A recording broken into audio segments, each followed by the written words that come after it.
y sistemas de compresión para comenzar a desarrollar la producción, ¿no? Cuando hablábamos de actividades industriales, veíamos los pronósticos como herramienta que nos ayudan para iniciar la producción de determinados productos. En los sistemas que veíamos de compresión, ¿sí? Donde había que conocer una demanda o hacer una estimación de esa demanda y a partir de esa estimación desarrollaba la producción. Por otro lado estaba el sistemas de tracción, que eran aquellos donde la producción se generaba a partir de los pedidos de los clientes. Y también, obviamente, encontramos algunas empresas que trabajan, o digamos la gran mayoría de las empresas trabajan con un sistema mixto, ¿no? Donde vamos a encontrar una parte de la producción a partir de un pronóstico y podríamos decir, un ajuste en las distintas productos que se van a desarrollar a través de los pedidos de los clientes. Podemos pronosticar, entonces, las grandes cantidades y después podemos ajustar con los pedidos de los clientes para dar alguna característica específica. Bien, comenzamos entonces, donde vean la importancia que tiene la programación de las operaciones, tanto en la industria manufacturera como en la producción de bienes y servicios, ¿sí? O sea, es un aspecto, la programación es un aspecto muy importante para controlar las operaciones. Digamos que hay muchas clases de problemas de programación que puede encarar una firma, ¿sí? Entonces, dentro de, digamos, de los distintos casos que podemos plantear, vamos a ver algunos ejemplos, ¿sí? Esto para que ustedes vean en dónde tiene sentido aplicar la programación, ¿no? Vamos a hablar de programación tipo taller, vamos a hablar de programación de personal, de recursos, de personas, programación de instalaciones, programación de vehículos. Estos son todos ejemplos de dónde podemos, dónde es necesaria la programación, ¿no? Programación de vendedores, programación de proyectos, la importancia que tiene en los proyectos hacer una buena programación.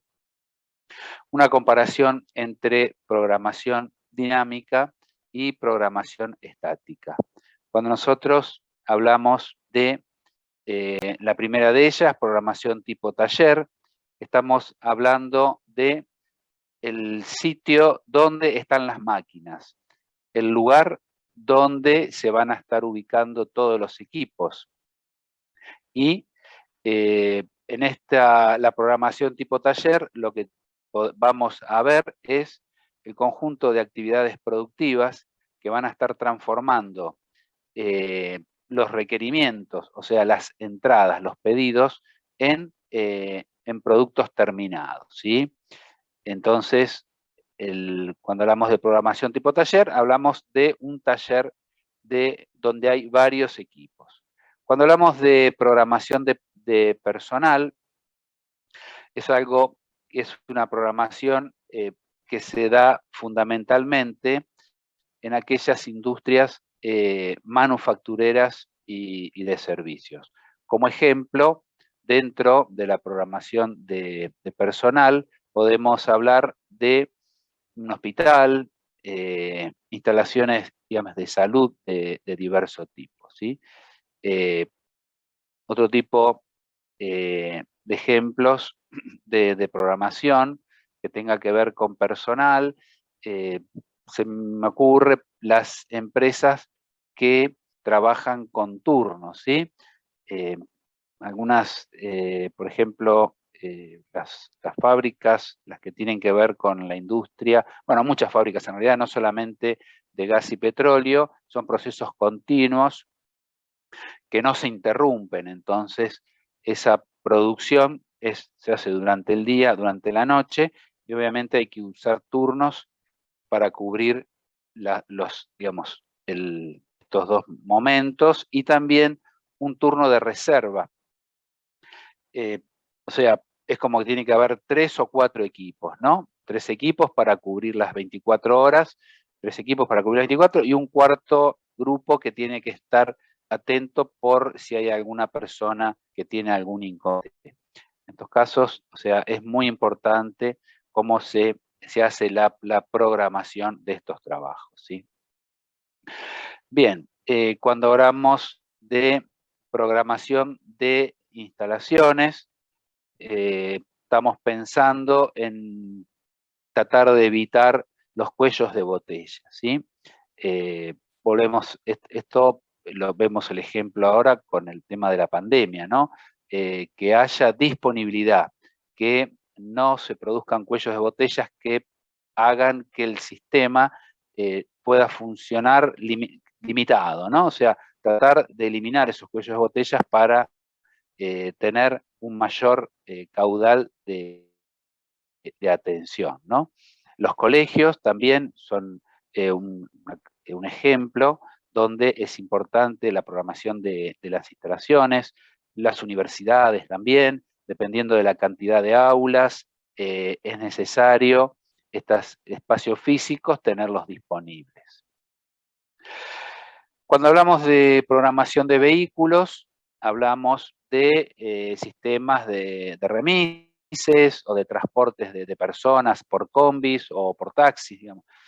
También es necesario cubrir, o podemos hablar también de las entregas ahora, estas a domicilio, ¿no? De distintos productos que tanto se está utilizando.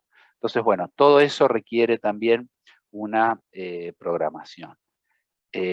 Programación vendedores para las empresas, fundamentalmente para las que son just in time, ¿no? O sea, hacer un pedido y enseguida tiene que, rápidamente, tiene que, los vendedores tienen que tener una logística importante para poder dar cumplimiento a esos pedidos. Con relación a los proyectos, no vamos a entrar en detalles, pero bueno, ustedes saben que en los proyectos hay varias etapas, ¿no? Pero bueno, después de la etapa de inicio viene una etapa de planificación y programación. Eso consiste en poner tareas o definir primero cuáles van a ser los entregables de ese proyecto. Para obtener esos entregables hay que hacer tareas, y esas tareas hay que organizarlas, ¿sí? Hay que ponerles una fecha, hay que ver el diagrama de precedencia, si una tarea va a continuación de otra o se pueden desarrollar de manera paralela, y finalmente a esa programación o a esa planificación hay que agregarle un calendario que va a constituir el cronograma del proyecto, ¿sí? Bien. Y por último, para hablar de ejemplos de programación, vamos a decir que cuando uno hace programación dinámica con programación estática, obviamente la programación dinámica es aquella en que los trabajos tienen variación continua en el tiempo, ¿no? Por ejemplo, un controlador de tránsito aéreo. Nosotros lo que vamos a ver en esta clase es una programación estática, ¿sí? Donde no hay variaciones. Muy bien. Bueno, de esta manera hemos visto algunos ejemplos en donde es importante la utilización de la programación. Ordenando este proceso de programación, ¿sí? Vamos a establecer una jerarquía de las decisiones. Fíjense, el primero de los pasos es hacer un pronóstico de demandas de ventas.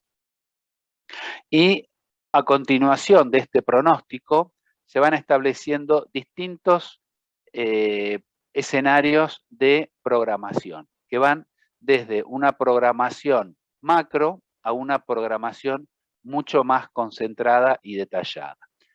Al pronóstico de demandas por ventas le va a seguir una producción agregada, ¿sí? La producción agregada, y es necesario seguir, digamos, con esta jerarquía, ¿no?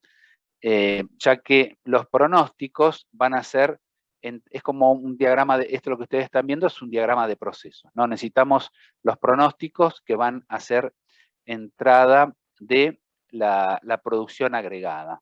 La producción agregada es una macroproducción que uno puede decir, bueno, este año vamos a hacer una producción de tales características. La producción agregada va a traducirse en un plan maestro de producción, donde ya se establecen algunas metas específicas de producción por producto y por intervalo de tiempo. Es decir, la producción agregada es una planeación macro, y que se va a traducir en un plan maestro de producción donde ya aparecen algunas metas determinadas. Para llegar finalmente a la planeación de requerimientos de materiales, PRM lo vamos a estar llamando, donde las metas específicas de producción se van a establecer por producto y por tiempo.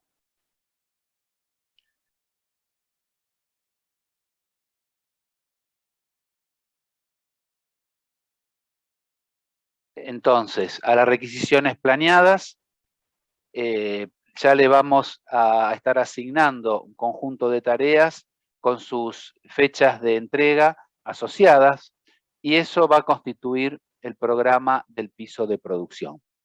Cuando hablamos del programa del piso de producción, estamos hablando de una programación detallada. El objeto de esta presentación va a ser ver distintos métodos de secuenciación de cómo ordenar esos trabajos. Estamos viendo el proceso de planeación más específico, ¿sí? Más pequeño. Obviamente vamos a ver en las próximas clases cómo son las otras planeaciones, las que son más generales, más macro, ¿sí? En el siguiente diagrama, en este diagrama lo que ustedes pueden ver es la secuencia de los planes, ¿no? O sea, arrancamos por un pronóstico de demanda futura, pasamos al plan agregado, el plan maestro de producción, ya por producto y por periodo, sistemas de materiales, plan de requerimientos de materiales a través de métodos como la lista de explosión de materiales, terminando en el programa detallado del piso de producción, cantidades específicas por productos. Y eso es lo que ustedes están viendo. A ver si me aguardan un minuto. Vamos a indicar acá. Ahí podemos ir marcando. A ver. Ok.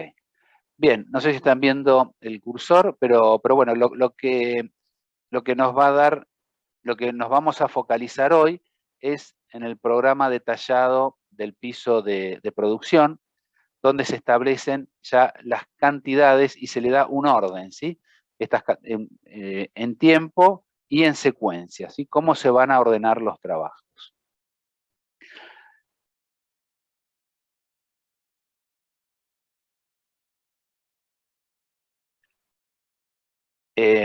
Volviendo entonces a hablar del piso de control del piso de producción, donde se ubicaban las máquinas. Y ustedes se acuerdan de la materia que vimos el año pasado, simulación, hablábamos de simulación de sistemas discretos, ¿sí?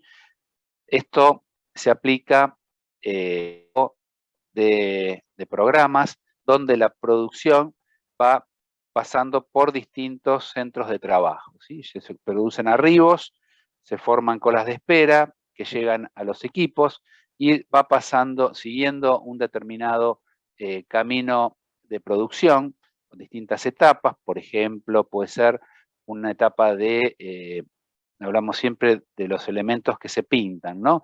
De pulido, de pintura y después de curado, ¿no? Distintos pasos donde hay equipos que van a estar generando estos procesos, ¿sí? Hablamos de producción discreta. Si nosotros optimizamos esa producción, vamos a tratar de hacerla más eficiente, para lo cual vamos a ver distintas formas de secuenciación. Cómo ordenar esos trabajos que se van acumulando para que sean más eficientes.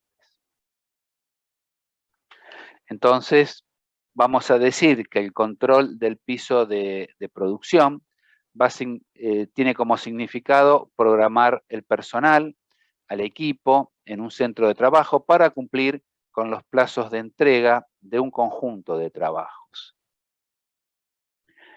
Los trabajos y las máquinas las vamos a considerar indivisibles. Y lo que hablábamos recién, ¿no? Los trabajos deben esperar formando filas o colas antes de ser procesados en el caso en que las máquinas están ocupadas. A esto le vamos a llamar programación discreta.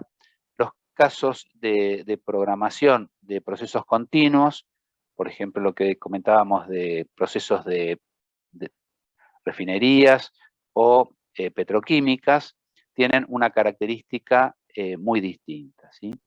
No tiene las características de los procesos discretos. Por esto lo que decimos que si nosotros elegimos de manera adecuada la secuenciación, se van a generar importantes mejoras en la tasa de producción de las instalaciones, ¿sí? Bueno, acá vemos representado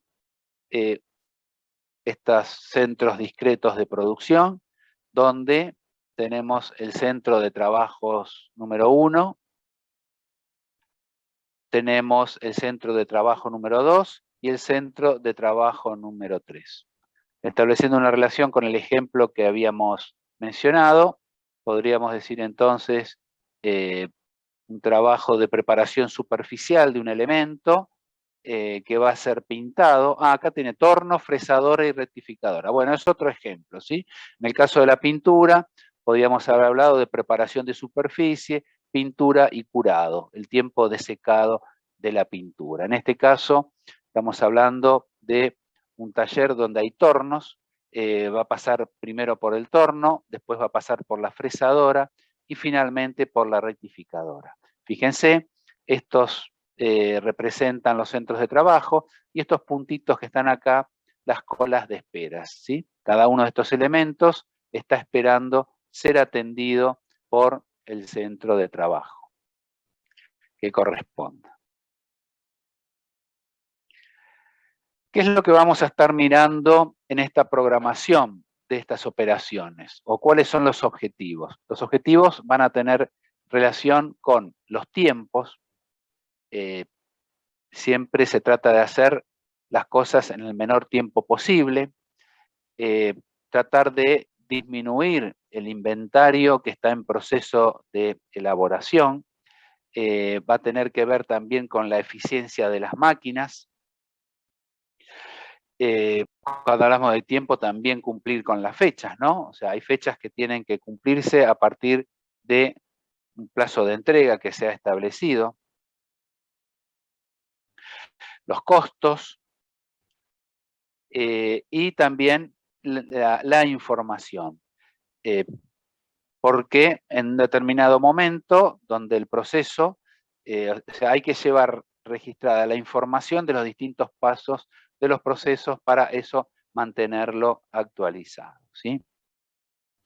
Entonces, son varios objetivos y obviamente las empresas pueden tener distintas políticas con respecto a estos objetivos, ¿sí?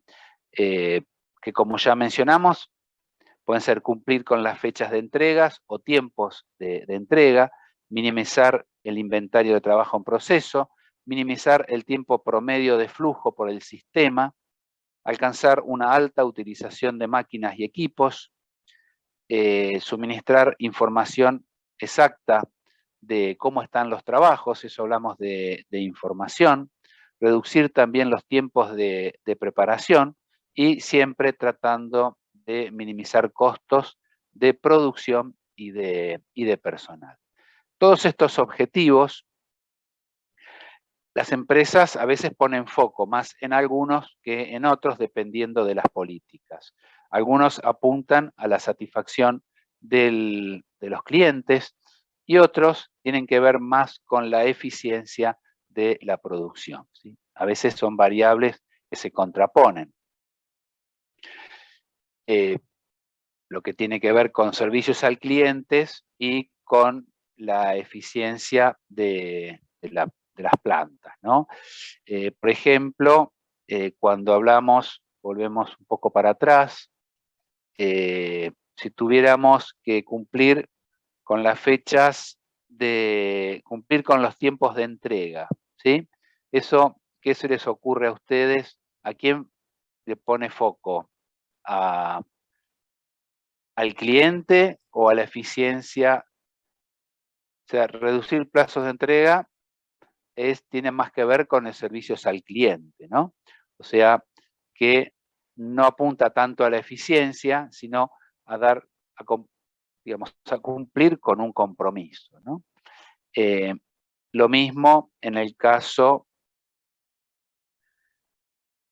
en el caso del tiempo de flujo, o sea, minimizar el tiempo promedio de flujo en el sistema, eso también tiene que ver con el cliente, ¿no? Si hay muchos trabajos, obviamente si nosotros logramos reducir el periodo de fabricación de esos trabajos, seguramente eso va a ser para satisfacer al cliente, ¿no?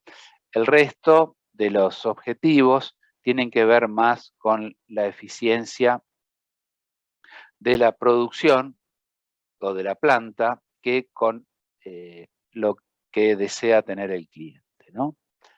Bueno, ¿venimos bien hasta acá? ¿Alguna duda?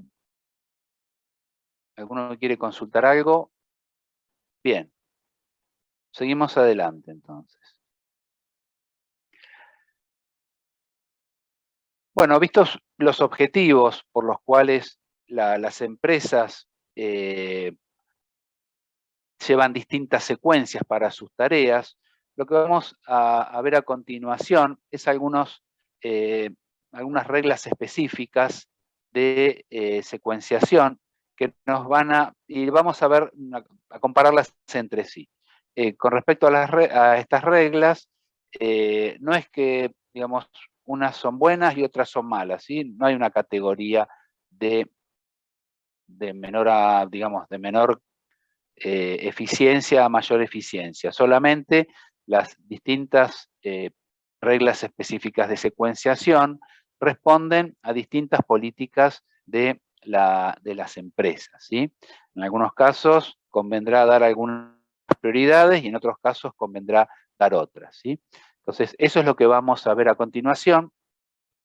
Vamos a comparar las reglas específicas, que son 4, y después vamos a ver digamos, un poco el origen de cada una de ellas y pensar en qué casos las empresas pueden desear aplicarlas, ¿no? Obviamente, dependiendo de sus políticas.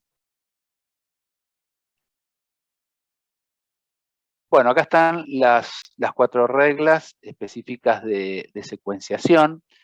FC, FS, o sea, el primero que llega es dar un orden de prioridad, ¿no? El primero que llega es el primero que se va a atender.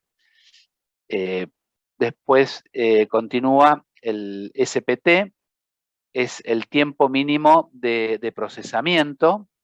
Se ordenan de acuerdo a aquellas que duran menos, ¿no? Se pone primera la tarea que dura menos. EDD, que es fecha mínima de entrega de todos los trabajos, más que tareas, perdón, de todos los trabajos. Nosotros vamos a tener un plazo para entregar, una fecha de entrega, y a su vez cada trabajo va a tener una duración, ¿sí? Entonces, podemos ordenar por el tiempo de procesamiento o podemos ordenar por la fecha mínima de entrega. O sea, entregamos primero el que tiene la fecha más pronta de entrega. Y por último está relación crítica, ¿sí? A ver si logro, no sé por qué no me deja tomar el puntero. La relación crítica, que es una combinación de las anteriores.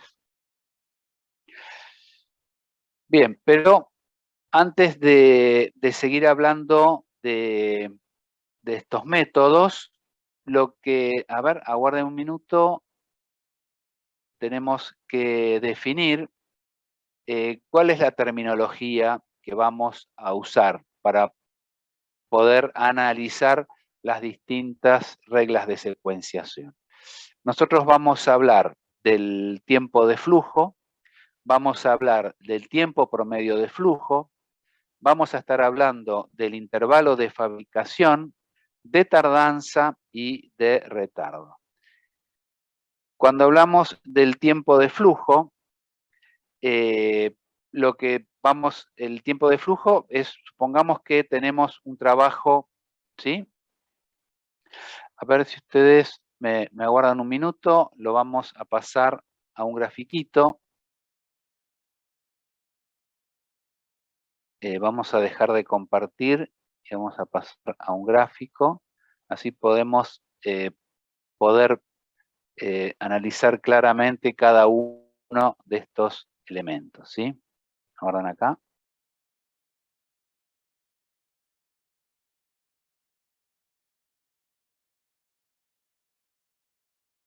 A ver ahí.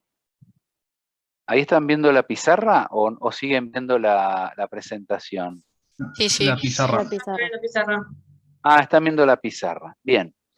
Entonces, vamos a trazar,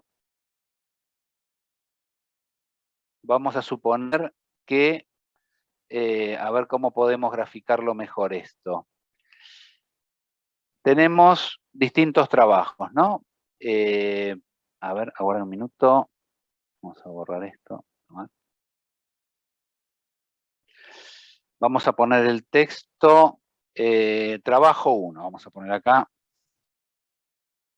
Trabajo 1. Después vamos a suponer que el trabajo 1 tiene una duración de 3 minutos, ¿sí? 3 minutos. Después vamos a agregar el trabajo 2. Le vamos a poner 4 minutos. Y el trabajo 3,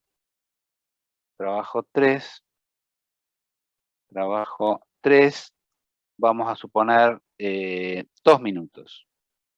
2 minutos. 2 minutos. Esto, así como están, suponemos que están ordenados, ¿sí? Vamos a hacer primero el trabajo 1, después vamos a hacer el trabajo 2 y después el trabajo 3. Bien, el tiempo de flujo, en el caso del trabajo 1, es 3 minutos, ¿sí? ¿Por qué? Porque cuando hablamos de tiempo de flujo, vamos a hablar del tiempo que tarda en hacerse cada trabajo y el tiempo que espera cada uno de los trabajos, ¿sí? Entonces, si nosotros queremos agregar, vamos a suponer aquí, ponemos tiempo de flujo,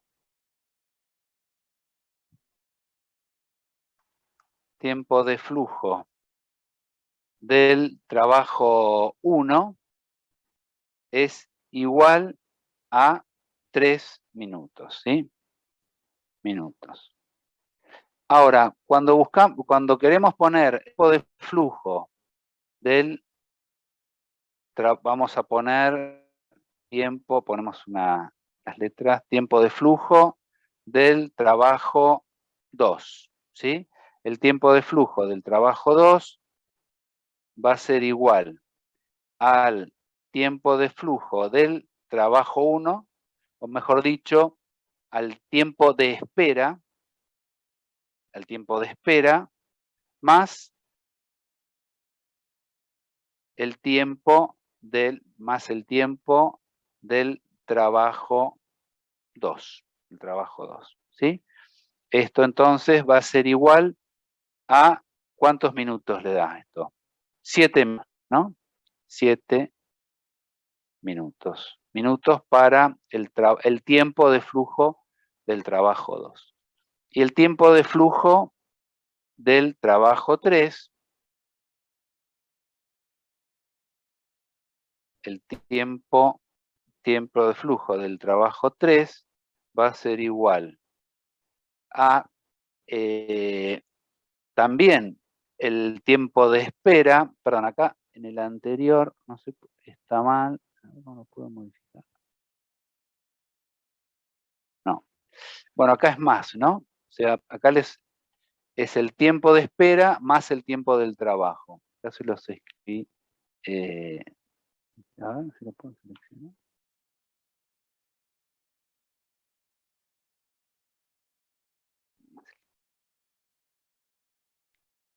Es el tiempo de espera más el tiempo del trabajo 2. Tiempo del trabajo 2. El tiempo del trabajo 2.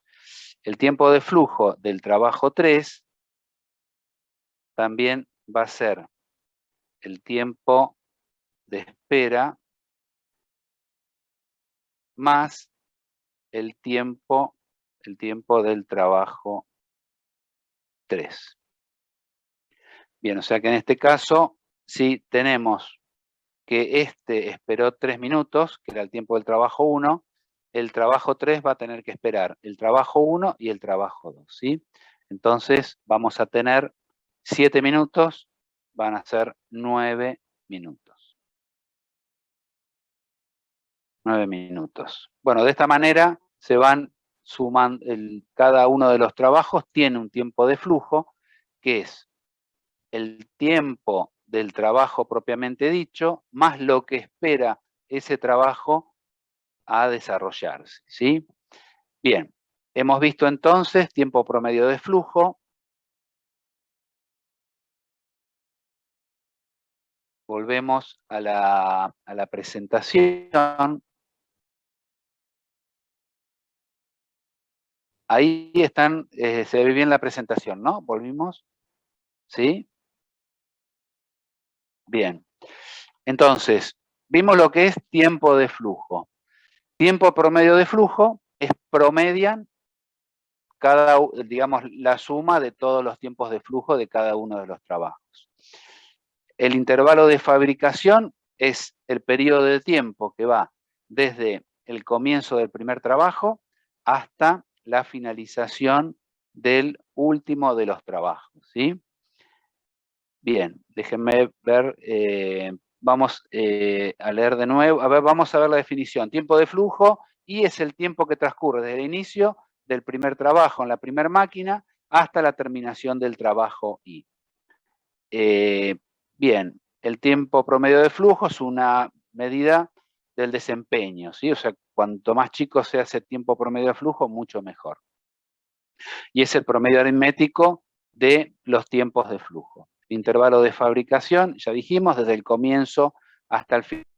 Y la tardanza y retardo es la diferencia que hay entre el tiempo de terminación y la fecha de entrega de un determinado trabajo, ¿sí?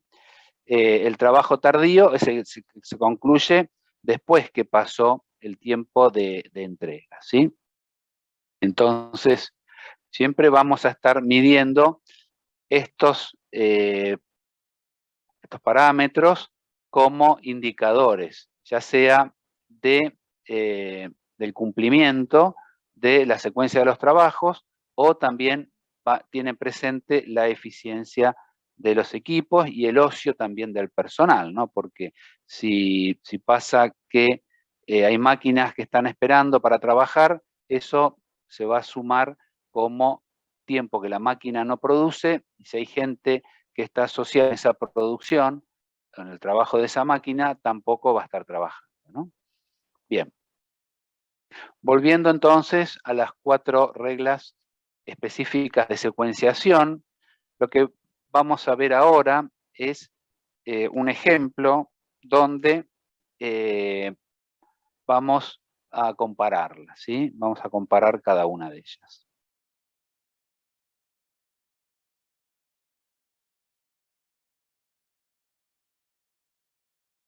Bueno, este es el ejemplo.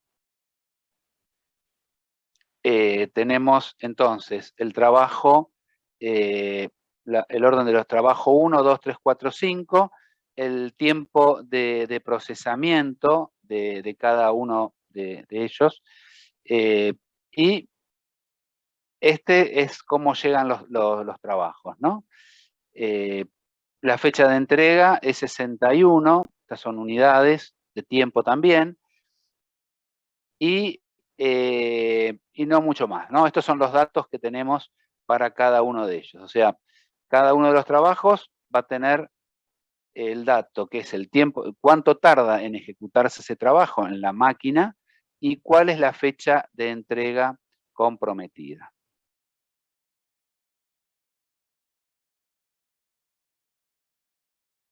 El orden que le da, fíjense que en este caso, en el primero, que es donde estamos respetando el orden de llegada, ¿sí? Esos son datos de lo que vimos hasta ahora fue los datos de cada uno de los trabajos, ¿sí? Ahora lo que vamos a ver es qué pasa con el primero del FC, FS, o sea que el primero que llega es el primero que se va a atender. Respetamos el orden de llegada, ¿no? Fíjense, obviamente si respetamos el orden, esos trabajos se van a atender de 1 a 5, ¿no? El tiempo de terminación del primer trabajo o el tiempo de flujo del primer trabajo, también lo vamos a llamar el tiempo de flujo también como tiempo de terminación, ¿sí? El tiempo de terminación del primer trabajo es la duración de ese trabajo, que es 11. Fíjense ustedes que el segundo trabajo tenemos 29 más 11, que es lo que esperó. O sea, este es el tiempo del trabajo 2 y esto es lo que tuvo que esperar, ¿sí? Entonces, el tiempo de flujo del trabajo 2, pasé una, el tiempo de flujo del trabajo 2 va a ser 40, ¿sí?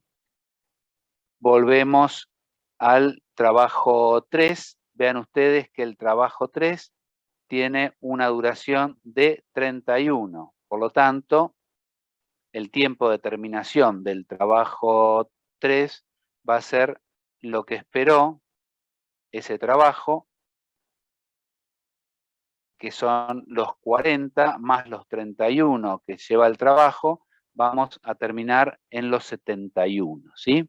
El que sigue tiene una duración de 1.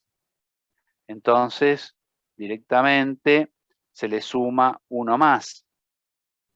Y el tiempo de terminación va a ser 72. Quinto trabajo tiene una duración de 2, entonces se va a 74, ¿sí? Duración de 2, llegamos a tiempo de flujo 74.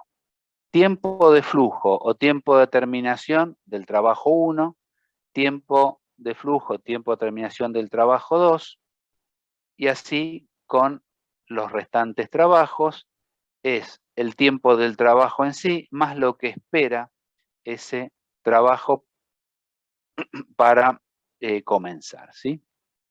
Ahora, miramos la fecha de entrega, ¿sí? El primer trabajo había que entregarlo en la unidad de tiempo 61. Acá no encontramos ningún tipo de tardanza. Al contrario, se estaría entregando adelantado, ¿no?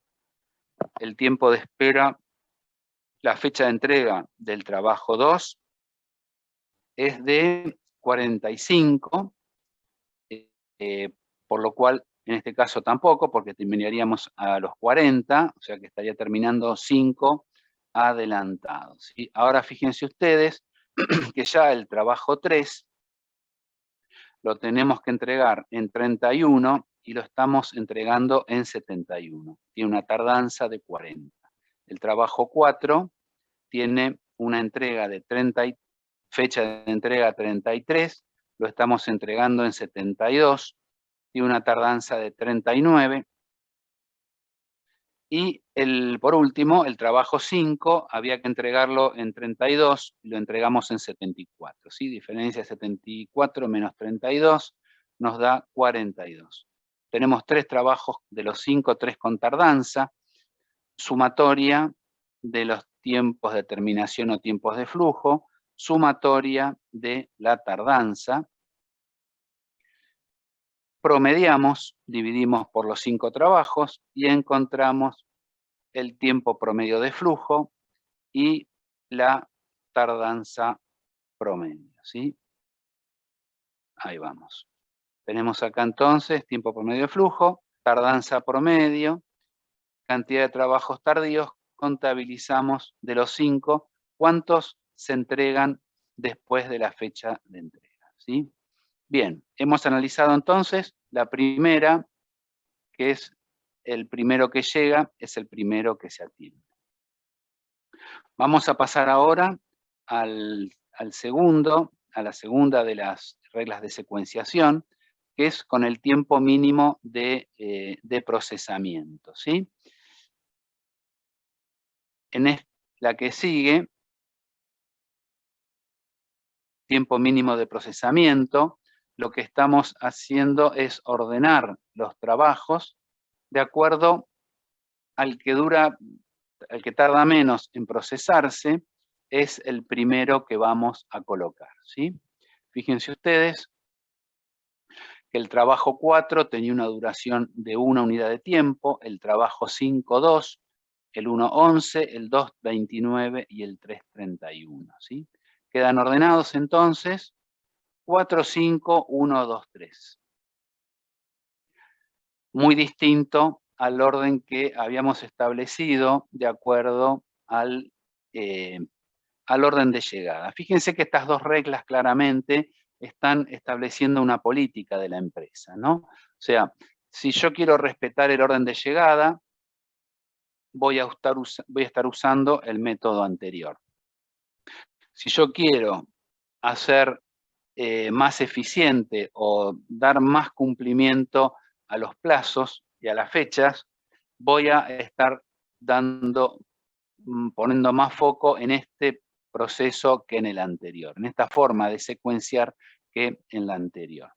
Y eso claramente puede verse en los números, ¿no? Fíjense ustedes, en el primero, tiempo de terminación o tiempo de flujo es 1. El segundo, el trabajo siguiente, que ahora va a ser el 5, tiene un tiempo de procesamiento de 2, más 1 de espera, son 3. El que sigue, el 1, que tiene un tiempo de 11, más 3 de espera, que es 14, y así vamos haciendo con todos, ¿sí? 29 más 14, 43, 43 más 31 nos da 74. Sumamos los tiempos de flujo o tiempos de terminación y ya podemos sacar un promedio, ¿sí? Ven ustedes que el tiempo promedio de flujo, en este caso nos da 27. Después vamos a comparar todos los elementos y todas las variables. Comparamos ahora con fecha de entrega. Fíjense que acá solamente tenemos un solo trabajo tardío. Claro, porque estamos ordenando de acuerdo al tiempo de procesamiento. Entonces, fíjense, había que entregarlo 33, entregamos adelantado. Había que entregarlo en 32, se entregó antes también. Fíjense que todos, salvo el último, que tiene una diferencia de 74 con 31 de 43. Sumamos y promediamos, 27 el tiempo promedio de flujo y tardanza promedio 8,6. Cantidad de trabajos tardíos también nos va a dar, en este caso, un solo trabajo. En el caso anterior teníamos 2 tardíos, ¿no? Digamos, en el caso anterior teníamos 3 trabajos tardíos. En este tenemos únicamente un trabajo tardío. Bien, la próxima regla es ordenar de acuerdo a la fecha mínima de entrega. Vale decir, no ordenamos por orden de llegada, no ordenamos por el tiempo de procesamiento de cada trabajo, pero sí ordenamos por la fecha en que hay que cumplir. Fíjense ustedes que, de acuerdo a la fecha que hay que cumplir, el que había que entregar primero es el trabajo 3. El que hay que entregar siguiendo es el trabajo 5, el trabajo 4, el trabajo 2 y el trabajo 1 es el que tenía un plazo de entrega más extenso, 61 unidades de tiempo. Comparamos entonces el tiempo promedio, el tiempo flujo de cada uno de los trabajos versus la fecha de entrega o el plazo que tenían para cumplir. Y fíjense, bueno, que acá tenemos 0. En el segundo caso se atrasó un día. En el tercer trabajo se atrasó un día. Acá se atrasó 18, acá 13 y acá finalmente la sumatoria 33. Tiempo promedio de flujo 47, tardanza promedio 6,6, cantidad de trabajos tardíos igual 4.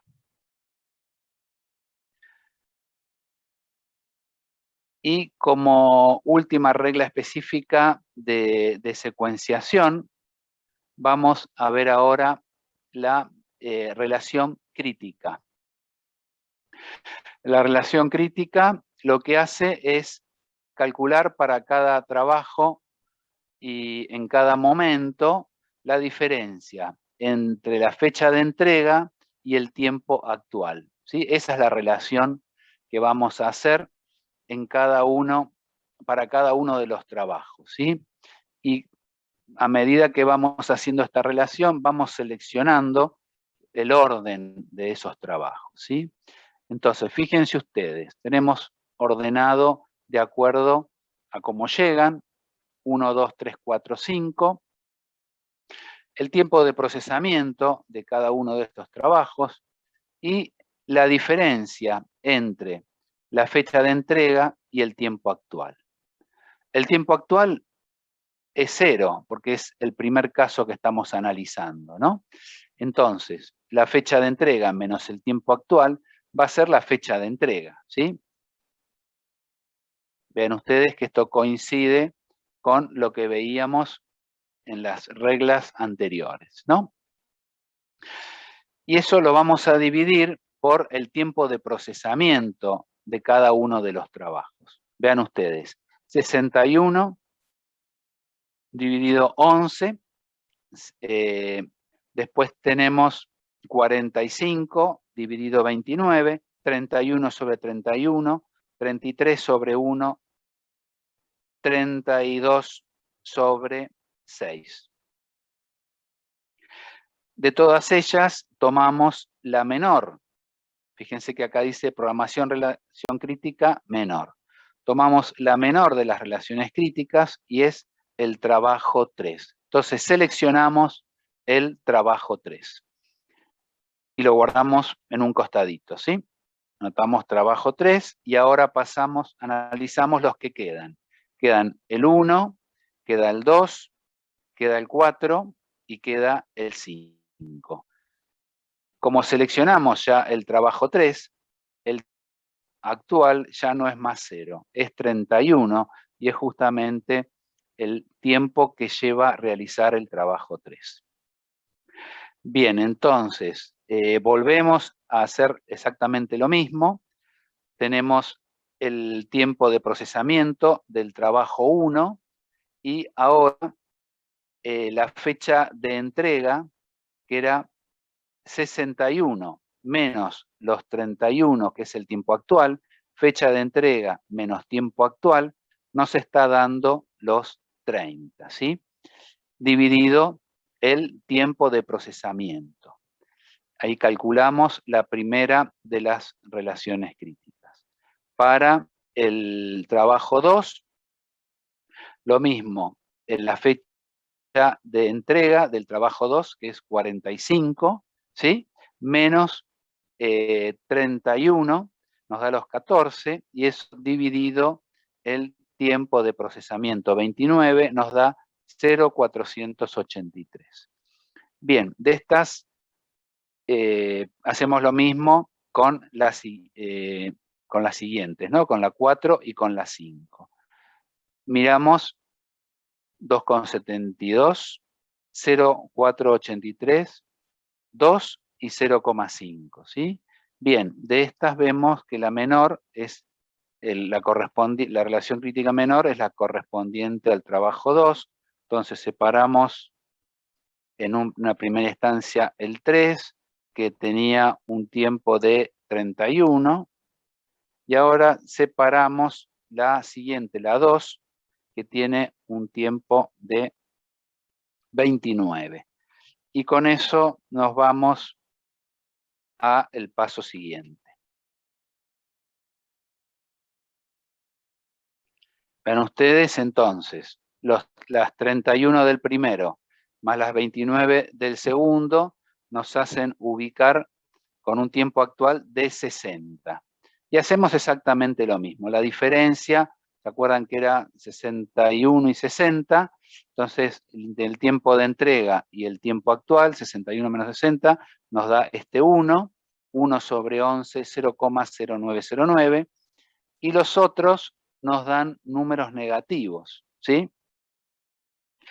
Quiere decir que el trabajo 4 y el 5 ya van a estar retrasados, ¿sí? Al dar negativo, obviamente, la fecha de entrega con el tiempo actual, eso quiere decir que van a estar retrasados, y esos dos los vamos a ordenar de acuerdo al tiempo mínimo de procesamiento, ¿sí? Bien, entonces habíamos dicho que era 3, 2 y 1, y después nos van a quedar el trabajo 4 y 5. De esta manera, esto va a quedar ordenado.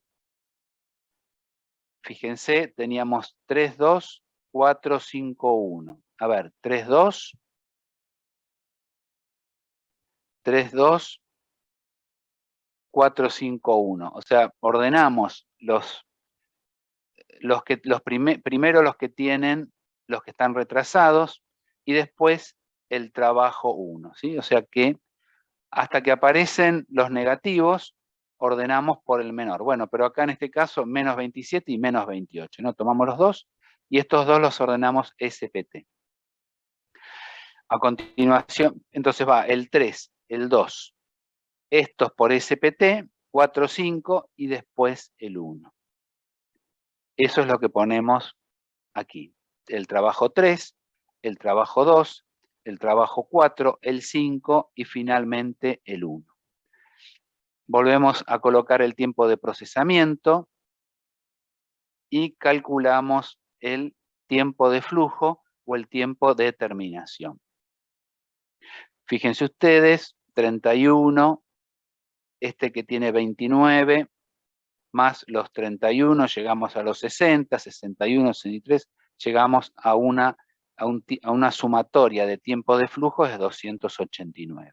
Bueno, y después hay que comparar este tiempo de terminación con la fecha de entrega, ¿sí? El primero anduvo bien, fíjense el segundo, tiene una terminación de 60, el trabajo 2, y el trabajo 2 tenía que entregarse en 45, ¿sí? Tiempo, a ver, vamos a ver, aquí. Trabajo 2, fecha de entrega 45, ¿sí? Entonces tenemos una una tardanza de 15.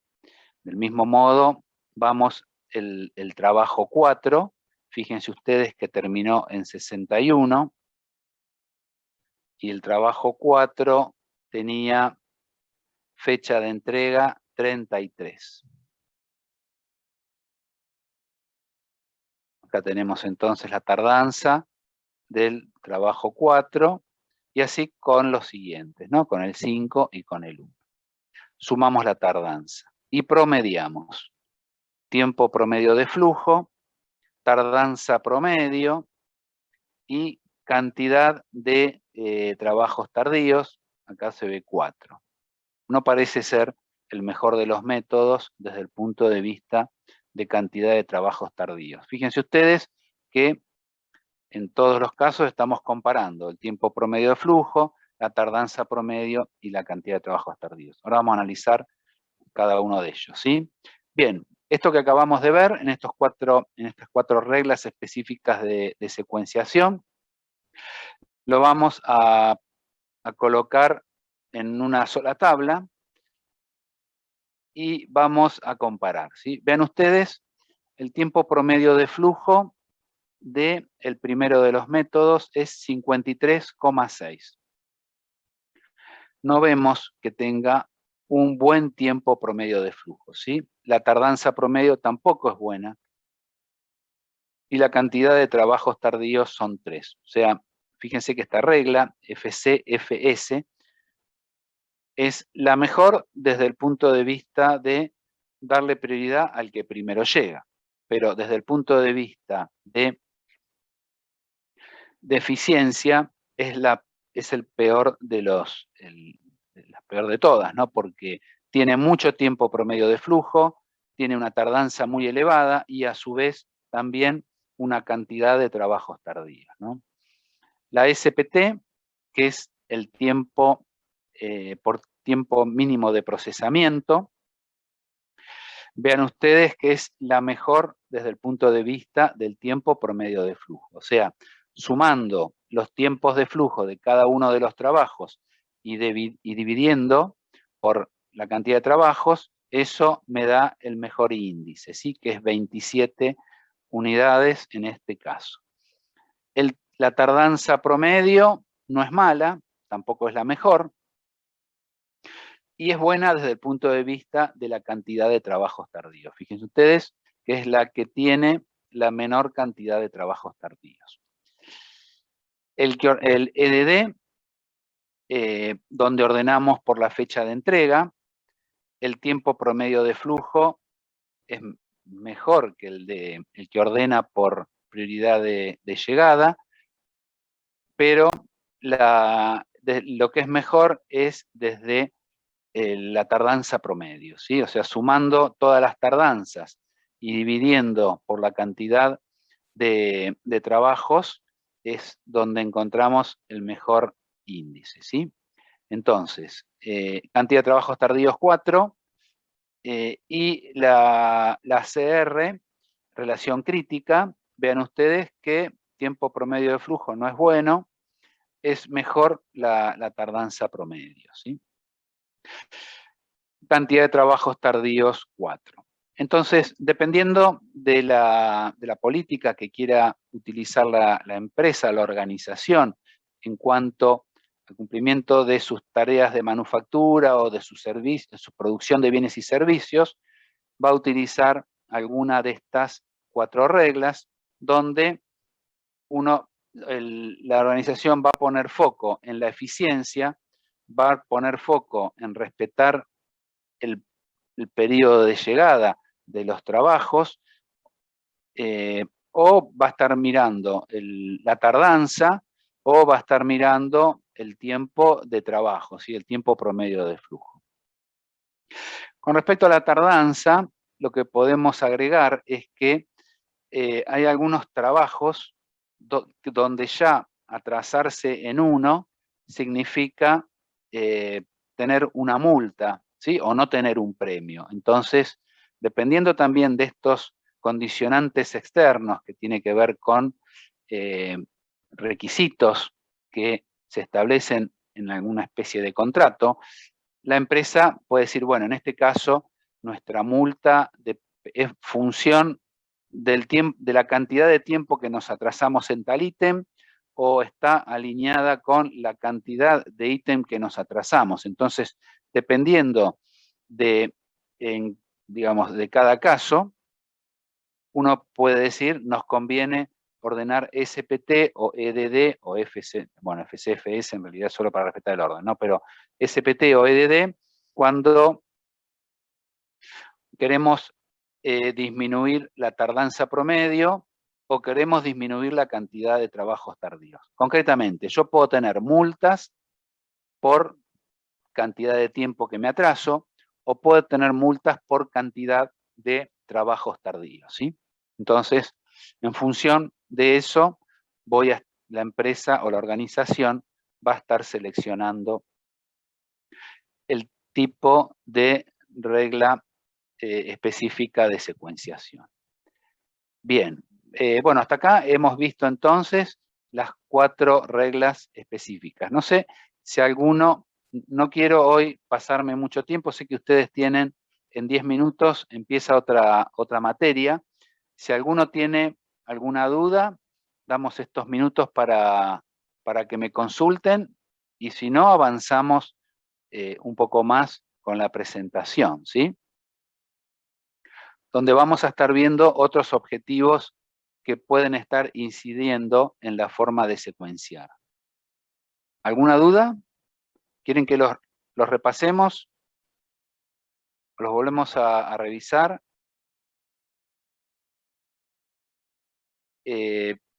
La primera de las reglas de secuenciación, entonces, es por orden de llegada. No es buena desde el punto de vista de eficiencia y de los tiempos de entrega. La segunda, de tiempo mínimo de procesamiento, es buena desde el punto de vista de la cantidad de trabajos tardíos. Fíjense que hay solamente uno, o sea, ordenar por tiempo mínimo de procesamiento nos da un buen resultado con respecto a la cantidad de trabajos tardíos.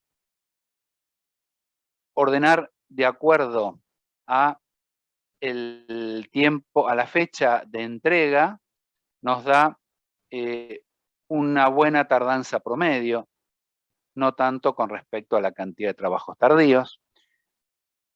Y esta que en definitiva, la relación crítica, que es como una especie de promedio, ¿sí? O sea, considera estos dos casos anteriores y encuentra una solución intermedia, ¿sí? Entre el tiempo mínimo de procesamiento y la fecha de entrega.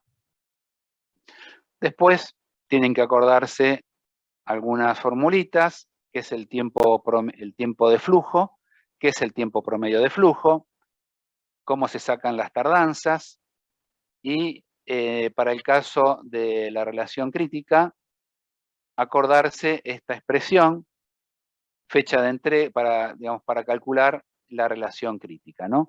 Fecha de entrega menos tiempo actual, dividido el tiempo de procesamiento. Bien.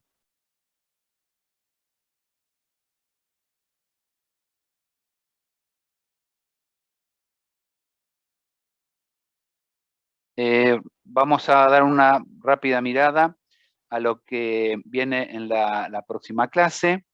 En la próxima clase vamos a establecer un ejemplo de un avión que, digamos, que está por aterrizar, o distintos, mejor dicho, no es el ejemplo de un avión, es el ejemplo de una torre de control, ¿sí? Una torre de control donde le están pidiendo autorización para aterrizar 5 aviones, y bueno, estos son los tiempos de cada uno de esos aviones, ¿sí? Entonces, lo que tarda cada uno de ellos en aterrizar.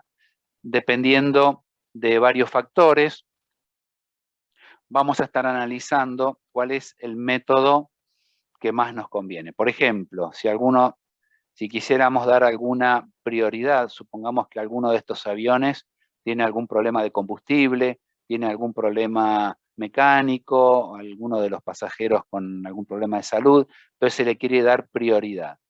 Entonces, analizando desde distintos puntos de vista, vamos a ver cuál es el método que tendríamos que estar aplicando, ¿sí?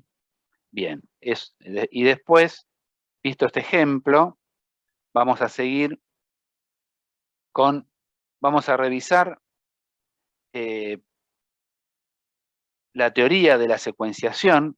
Esto que acabamos de mencionar, lo vamos a ver en las ecuaciones bastante sencillas. Algún teorema para la secuenciación SPT,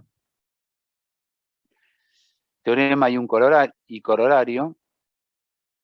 Y después vamos a ver algunos casos específicos donde se quiere, hay que resolver algunos problemas con restricciones, ¿sí? O sea, vamos a hacer secuenciación con algunas restricciones. Fíjense ustedes acá que antes de hacer el trabajo 2 hay que hacer el 1, antes de hacer el 3 hay que hacer el 2, y antes de hacer el 5 y el 6 hay que hacer el trabajo 4. Vamos a ver el algoritmo de Euler que nos va a permitir ordenar los trabajos dando estas prioridades, ¿sí?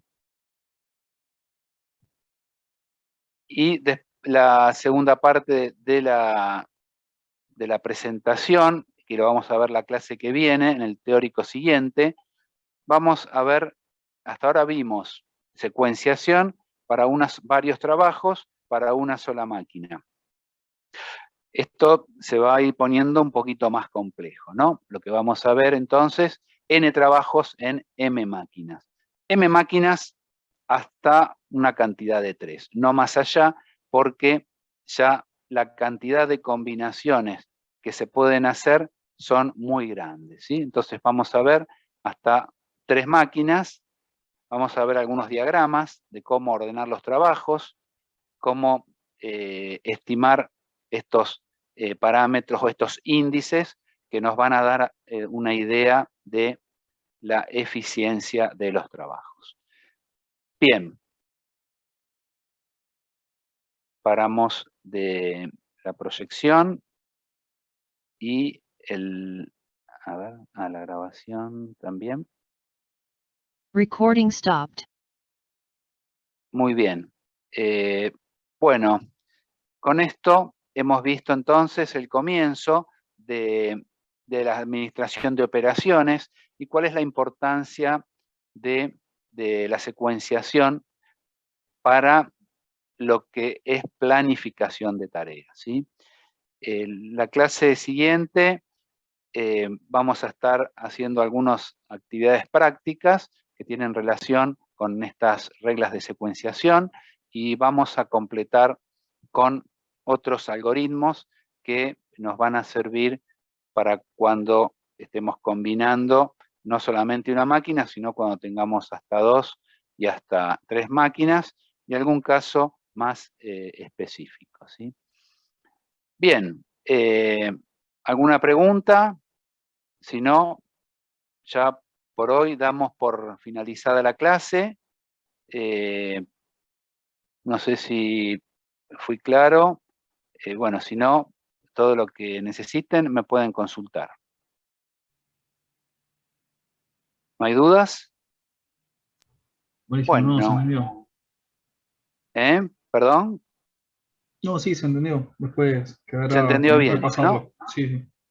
Sí, sí, eso tienen la presentación en la página de la materia, así que la presentación no es igual a la que yo les acabo de indicar, pero el contenido es exactamente el mismo, ¿sí? O sea que no van a tener inconvenientes en verlas, incluso tienen un ejemplo, así que es bastante sencillo.